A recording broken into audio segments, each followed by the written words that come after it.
Every government is instituted by God, right? Romans 13, we know that to be true.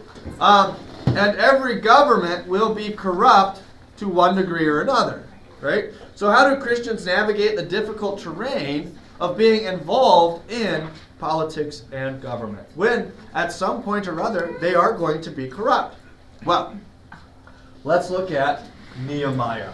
Nehemiah is a really good example for us. He is what you might call a politician. I don't want to say call a politician, but he is in service to the state. Maybe that's a better way to put it. He is in service to the state. And so we're going to look and see, we're going to read through this, and we're going to see that he has a relationship with the king. He has some kind of relationship with the king, and obviously it's a good relationship by what we see. So we're going to start off reading Nehemiah 1 through 11, and this is how it goes. In the words of Nehemiah, son of Hakkalah, in the month of Kislev, in the 20th year, I was in Susa, the citadel of Hanai. One of my brothers came to me with men from Judah. I asked them about the remnant of the Jews who had survived the captivity and had escaped from it, and about Jerusalem. And they said to me, the survivors from the captivity who are there in the province are in great misery and shame. The wall of Jerusalem is broken down, and its gates have been burned. When I heard about these things, I sat down and wept. I mourned for days, fasting and praying before the God of heaven. I said, please, Lord, the God of heaven, the great and awe-inspiring God, who preserves the covenant and faithfulness for those who love him and keep his commands. Let your ear be attentive and your eyes be open as you hear the prayer of your servant today, which I am now praying before you day and night. Concerning the Israelites who are your servants, I am also confessing the sins of the people of Israel that we committed against you. And I and my father's house have also sinned. We have acted very corruptly against you, and we have not kept the commands, nor the statutes, nor the ordinances that you commanded Moses, your servant. Please remember the command you gave to Moses, your servant, when you said, if you are unfaithful, I will scatter you among the people. But when you return to me and keep my commandments and do them, even if you have been scattered to the end of heaven, from there I will gather them, and I will bring them to the place where I have chosen to make my name dwell. They are your servants and your people, whom you have redeemed with your great power and your mighty hand. Please, my Lord, let your ear be attentive to the prayer of your servant and to the prayers of your servants who are delighted to revere your name. Make your servant successful today, and give him mercy in this man's presence. I was cupbearer to the king. That's the whole first chapter of Nehemiah. So the question is what was the problem presented to Nehemiah?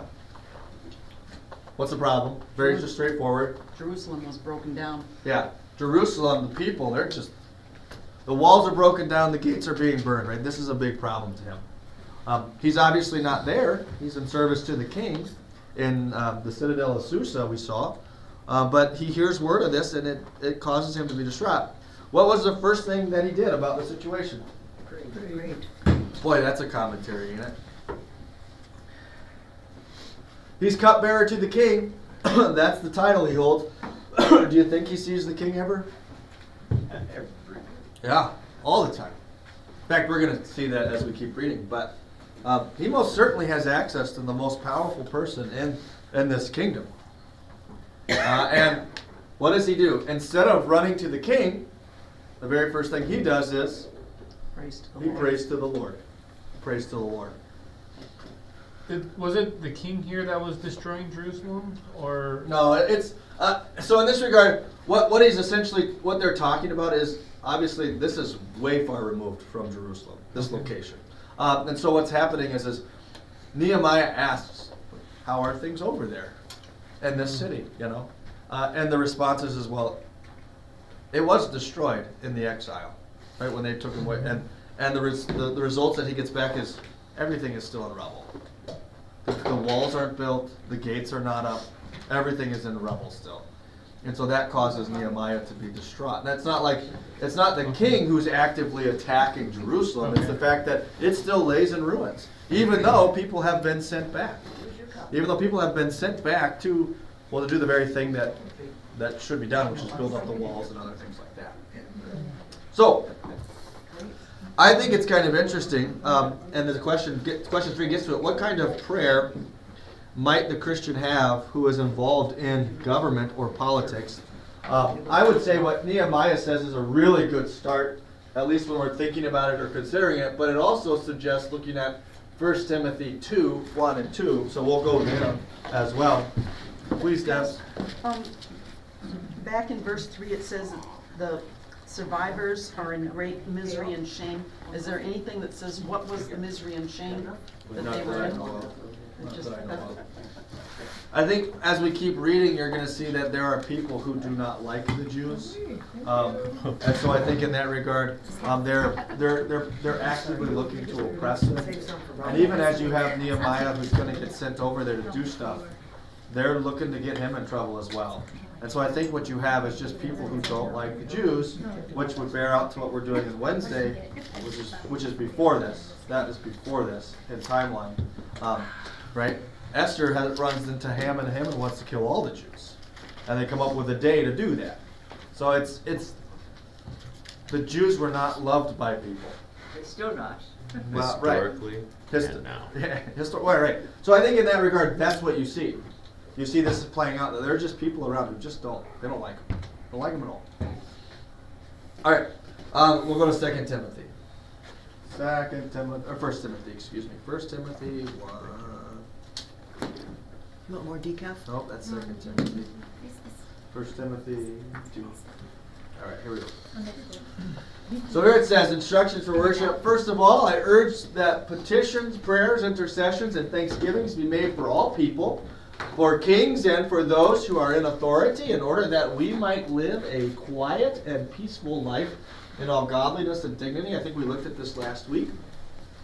But when we think about what type of prayer should be said by maybe those who are in positions of the government, what would you say?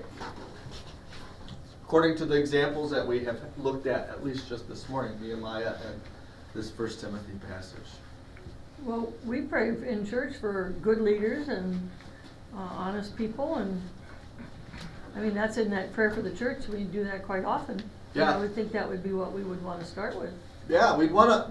So in this regard, right, we should make prayers for. So in this regard, we would say if you're in the government, it's not like you shouldn't pray for it. You should, right? And you can pray for certain things in the aspect here. It says pray for kings and those in authority. And then it's kind of hindered. It's not hindered, but it's mapped out. And like, what does that mean? Well, it means we should be praying for these people to make decisions that allows our country to be at peace. And also, I think we talked about this last week, but that we would be able to serve the Lord and not have to be in fear of going against the laws of the land, right? It is advantageous. I would say, you could maybe say for both, but I would say it's advantageous, it's a good thing when a country says, we don't want to hinder you from serving God, right? We're gonna keep people safe, and we're not gonna allow you to hurt anybody else, but if you have a specific religion that you want to carry out, by all means, carry it out, right? That we would say is government doing what government's supposed to do, okay? Now again, that's the kingdom of the state. As the kingdom of the church, we'd say we only want one religion. We want Christ to be proclaimed to all, but that's not the goal of the government. That's the goal of the church, right? So we've got to keep those things separated. I would also say when you read Nehemiah's prayer, it's kind of amazing how much of that prayer is centered around who? God. Well, God and himself and his people who are in misery and shame. And it's not, oh, these people, they don't deserve any of this. It's, we have broken your commands, God. We don't deserve anything from you. But you did make that promise that those who return to you, that you would watch over, that you would take care of, right? It's an acknowledgement of who the people are, who he is, because he says, me and my father's house have sinned against you. He doesn't remove himself from them. There is this humble attitude towards God that Nehemiah has, and then there's a confidence too that is rooted in what? It's not in who he is, but in what God had said to his people. The promises of God, right? You promised this, Lord, specifically about your people. Yes, we did not listen to you. We were unfaithful, but you promised that those who would return, who would revere your name, that you would watch over and take care of. And that's where my comfort is, Lord. Lord, make that so. Carry that out. And he does. He does. Any questions on that? Okay, they're not. We're going to keep moving.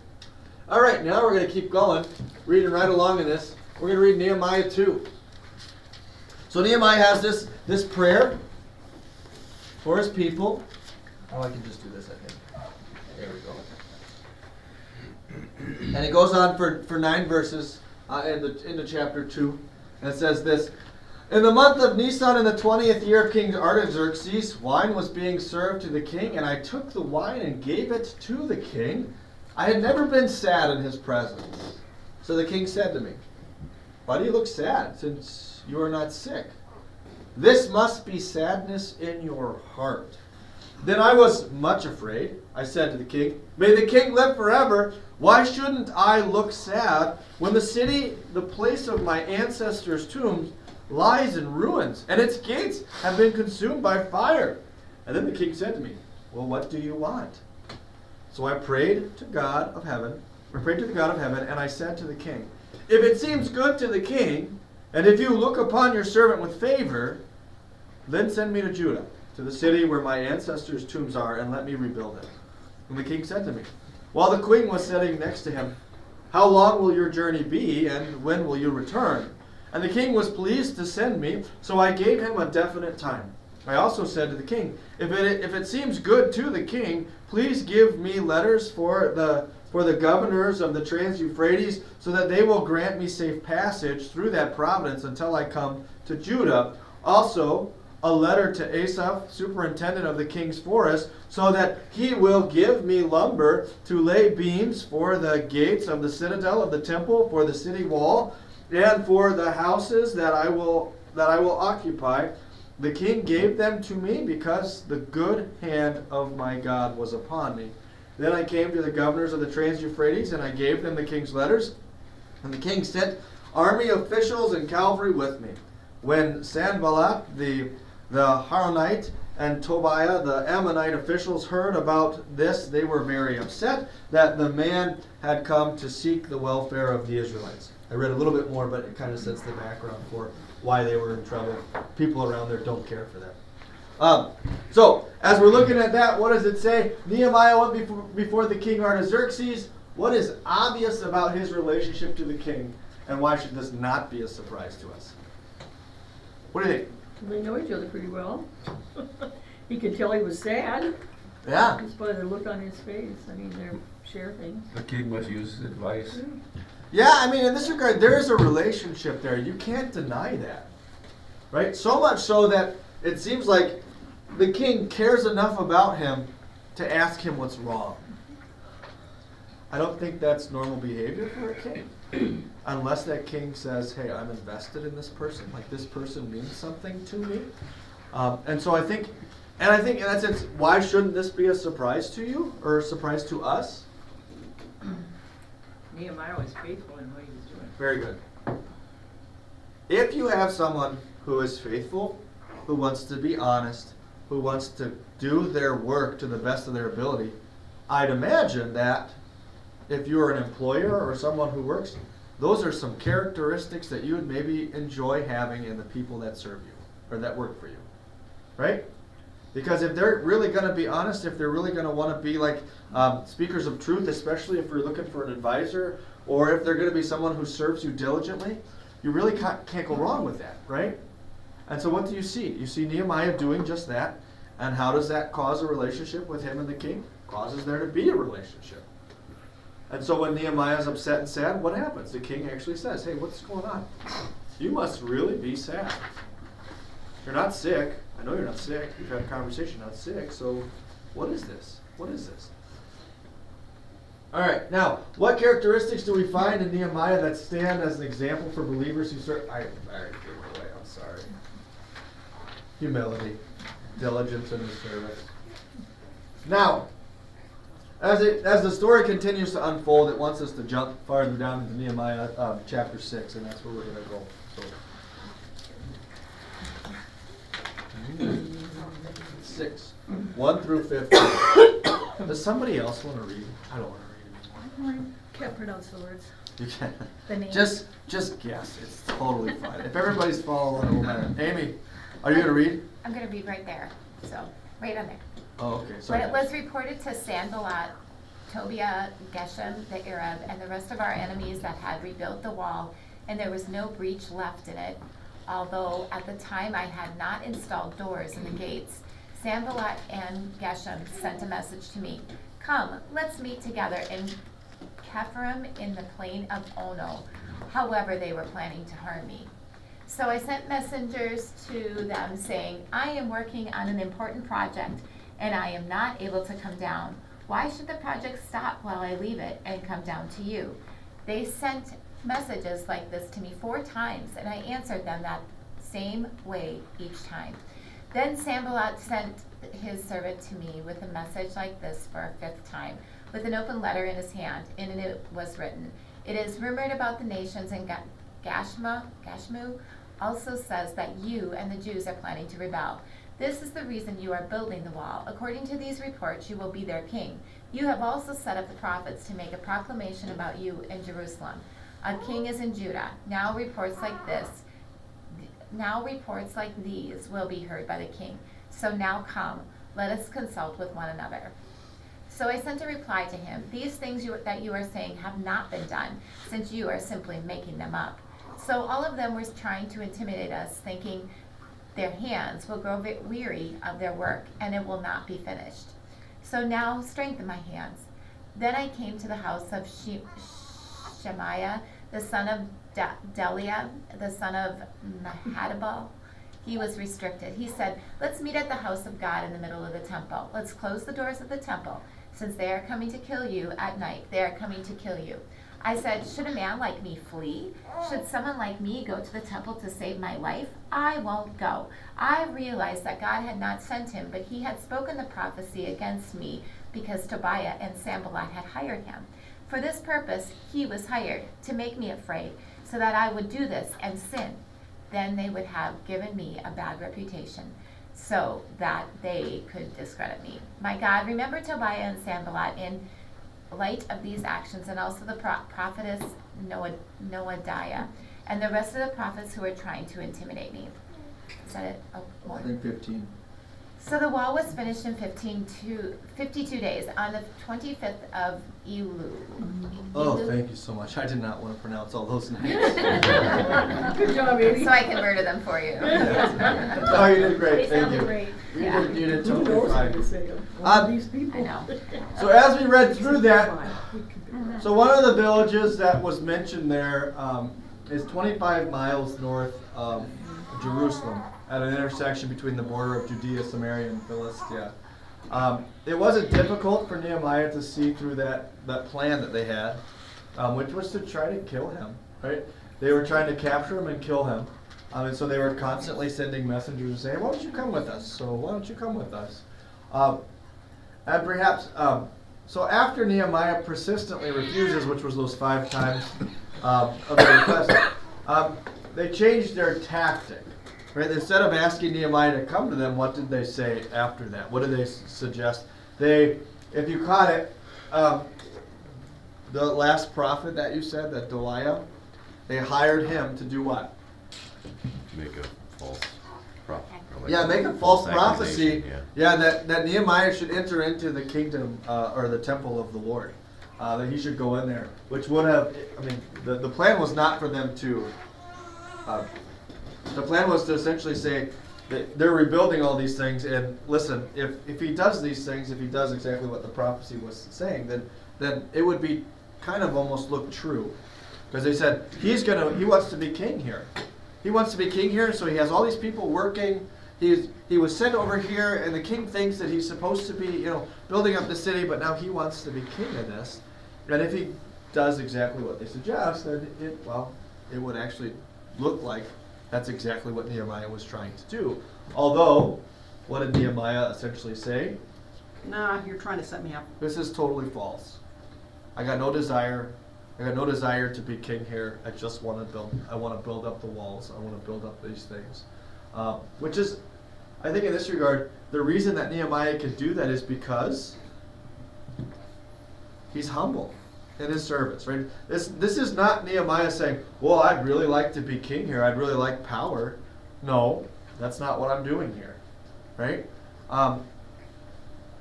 I think in that regard too, I think it kind of gets at, really I would say maybe an understanding of Nehemiah has a servant's heart, right? He's here to serve.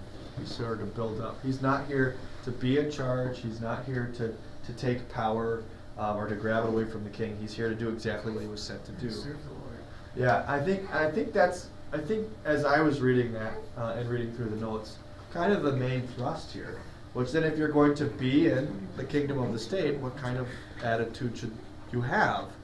One of service, right? Not one of, I'm going to put myself in a position to where I can use this power to my advantage, but rather, I'm here to serve. There's a capacity at which I'm here to serve, and that's what I'm going to do. Now, how do some people today, including some government leaders, use similar tactics to undermine the work of the message of Christians? In this regard, the author of the study has taken it maybe a little bit direction than I would have. But the point that he's making is that Nehemiah is going to carry out the work of the Lord, right? Because he's going to rebuild the city of Jerusalem, which is where God's house is. And the people that were around him were doing what? They were desperately trying to discredit and undermine him so that would not be completed. Does that happen today is really the question. Is there work of the Lord that could be done amongst people that, we'll say, those who are not of God's people look to discredit or, we'll say, cause people to be suspect of the Christian church today in our culture and society? Does that make sense what I'm saying? Are you asking like if they call you hypocrites? That's like a huge... Yeah, absolutely. I mean, that would be right along those lines. So maybe what I'm going to do is I'm just going to read the question that's written, and then you guys talk it out for a little bit here too. So how do some people today, including some government leaders, use similar tactics that we saw in Nehemiah to undermine the work of Christians? Just let it be like that, and you guys talk about it for a couple of minutes. Just say that we hate. At your table, of course. We're a religion of hate. We're a religion of love. We're just a bunch of hypocrites. Jesus tells you to love your neighbor. Well, if you say anything bad about any of these other people, like you're not showing your love. Your morality is flawed. We're doing 7 right now? Yeah. What do you think? What are their tactics? Right? Somebody that didn't like what he was doing, that will find a way to make him look guilty of something. Yeah, yeah. And taking his words and misconstruing Yeah. It's also Really like teaching indoctrination. people that Christians are bad, really, that Exactly. their beliefs are And so to try to... sexist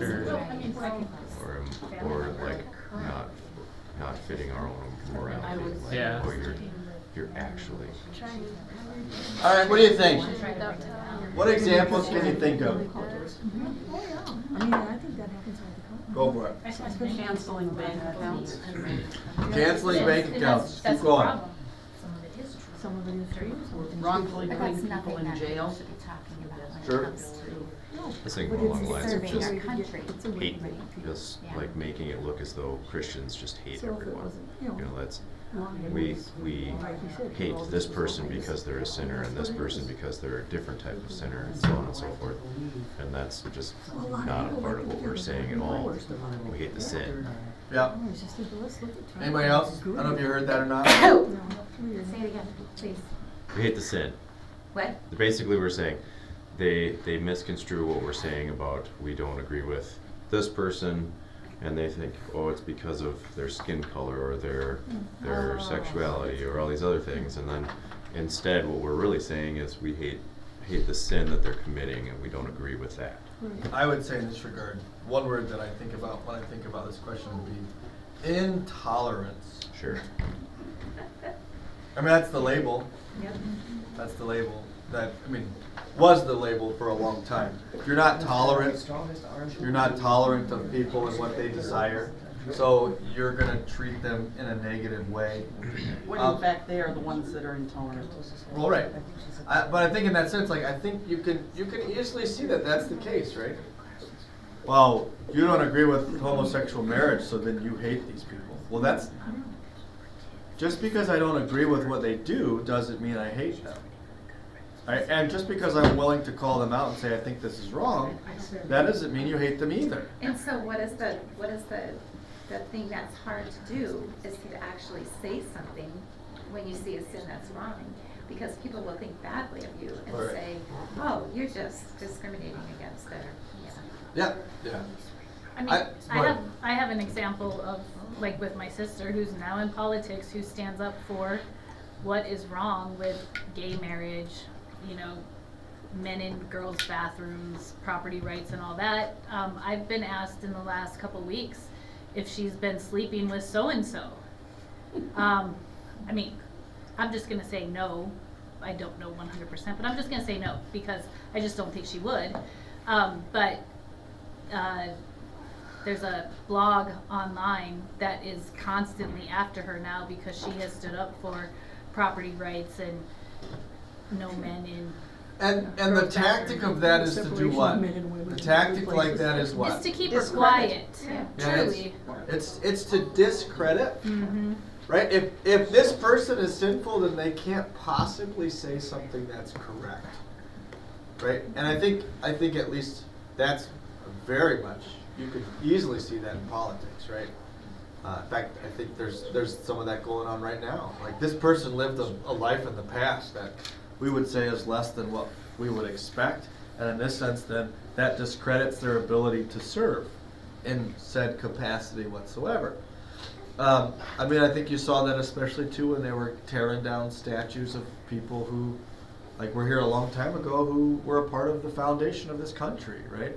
They said something, and because we like to dissect individuals to one specific phrase or one specific aspect, then with that, someone that should be canceled, so to speak, right? And I would say in this sense, that might be maybe a side issue in the aspect of saying it's not necessarily the same line, but it pours out of the notion of saying, if you don't agree with what I'm saying, then I will come after you. And I will make it so that no one else listens to you at all. Right? You kind of put a target on your back, so to speak. The only problems with this idea of intolerance is at what point should you become intolerant, and that seems to be a moving goalpost. 100%, right? It's the claim for tolerance is not tolerance; it's acceptance, is what it is. And those are different things, actually. Those are different things. I don't have to accept something that I think is wrong as right. I don't have to do that. But there's an encouragement for people to say, yeah, you do. And then you're right. It shifts. It's constantly shifting. But there's a difference. There's a difference in loving somebody despite of the sin. Mm-hmm. You know what I mean? You can love people despite their sin, and that doesn't mean you're intolerant, or doesn't mean you're. How does that always say that? Well, I would say this regard. Accepting of what their sin is. Well, You yeah. still love that person. I mean, that person is, yeah. Yeah. I think the other thing that people forget is, of course, we are all sinners, and some people may have been on a path of destruction in their younger years, and something happened, turned them around, and now they're like, look, this isn't okay. I have changed my ways, and now they are, I guess, talking the good talk and doing the walk now, and so then people will be like, but you used to do this, so how come now it's not okay for this to happen? Because you used to be one of those people. Mm-hmm. I mean, that would be just the whole point. Would be just to credit, Yeah. discredit. I don't know if there's any more on that. I'm gonna keep going. Let's see here. Why will Christians always be attacked and undermined by some government? Why is that always the case? Because it Government says wants it in the power. Bible. Government wants power? Well, I didn't. It says it in the Bible. Oh, it says- I've actually never read that passage. Christians want to be put down because of their morals. They want to be, the other people want to be, put you down to their level. I think, go ahead, please. I think just the general thing about that Christ's kingdom is always going to be attacked by the kingdom of this world. And that's just the fact of the matter. Yeah, no, right. I mean, like, you have to understand, like, at some point, you know, at the very beginning, what did we see? We saw that at some points the state is willing to protect individuals, but at some point also, what does it do? It actually attacks the church, right? And so I think in this sense, no matter where you are, you're always going to have people in government who are out for what? They want power for themselves. Right? And so if you have someone that comes along and says, I'm going to love and serve and do this in such a way that does cause, you know, people around me to note it, there's going to be other people who are readily willing to just discredit and pull shame on them. Look at Daniel chapter 6. Right? Why did that happen to Daniel? It happened because he was a good servant. And they were mad because he got promoted. They're like, Jealousy. yeah, we don't want that guy to be in charge, even though there was no reason for him not to be. They went and made up a law so that Daniel would be put in the lion's den, right? And I think what you said is a really important thing too, is to think that, listen, the kingdom of the state, as we've already said, it most certainly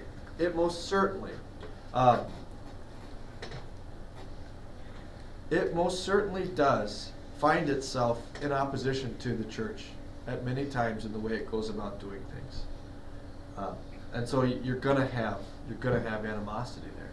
It's gonna happen. I don't know if there's any other points or questions.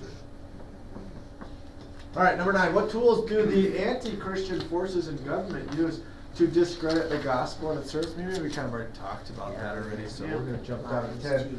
Following Nehemiah's example, list at least 3 things you can do when you are attacked for being a Christian. Pray. Pray? I think that's a good word. Continue being a Christian. Okay. Beat 'em up. I would say eye for eye. Physical violence? The righteous hand of God. I think maybe not. Don't you dare do that Something again. about judgment is mine. Yeah, something about right. Judgment is mine, says the Lord.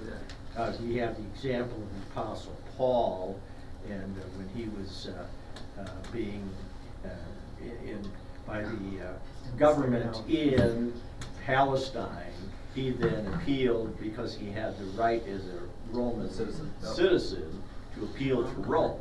So you use the things that God has given you. And I think too, in that regard too, I think this, nobody likes this, but in some regards, God calls us to bear that.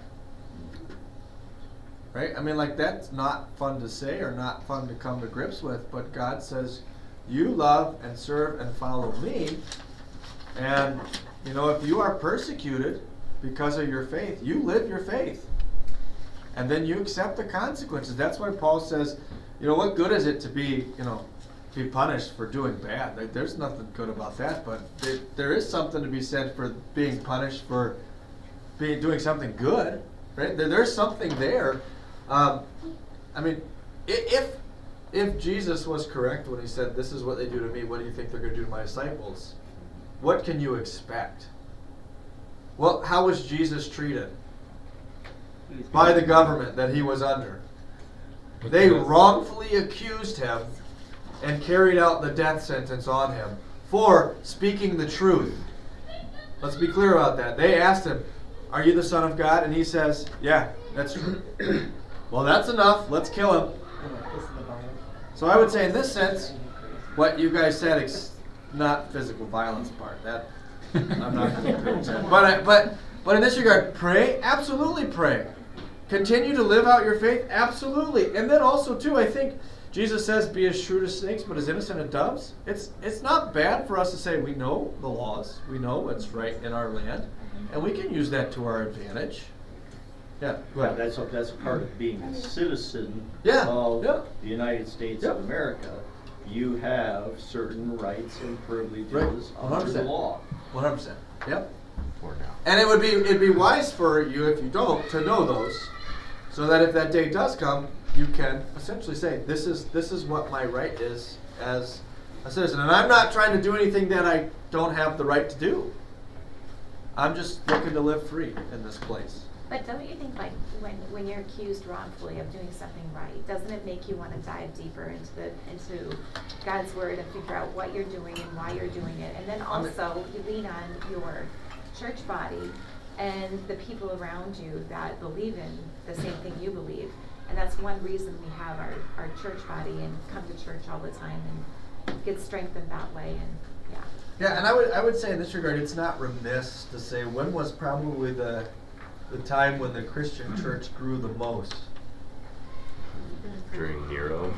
During persecution, right? I mean, Roman like Empire. there is something to be said about that, and I mean I think Jesus even comments on that, right? Pick up your cross and follow me. Like your life in this world will be difficult, right? It will be challenging, and it will demand every bit of you. If you're really going to follow me, that's what it's like. And I think when people see people who are willing to carry crosses like that, then they're willing to say, this has got to be real. There's something here. There's something here, right? Genuine faith is visible, right? I really think over time it bears enough fruit. People say, this is different than what I might see in other places. All right. I don't know if there's any other questions. I'm going to be done. The kids are there. And I think we might just we'll wrap this up, and when we come back after New Year, we'll jump into something different. But let's close with a prayer first. Let's pray.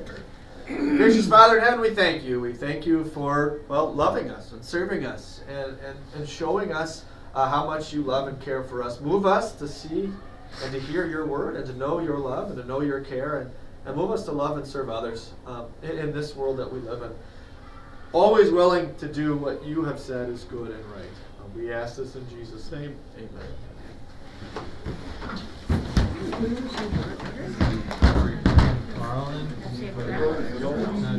Do you Oh, you got matching sweaters. have the How cute. shirt?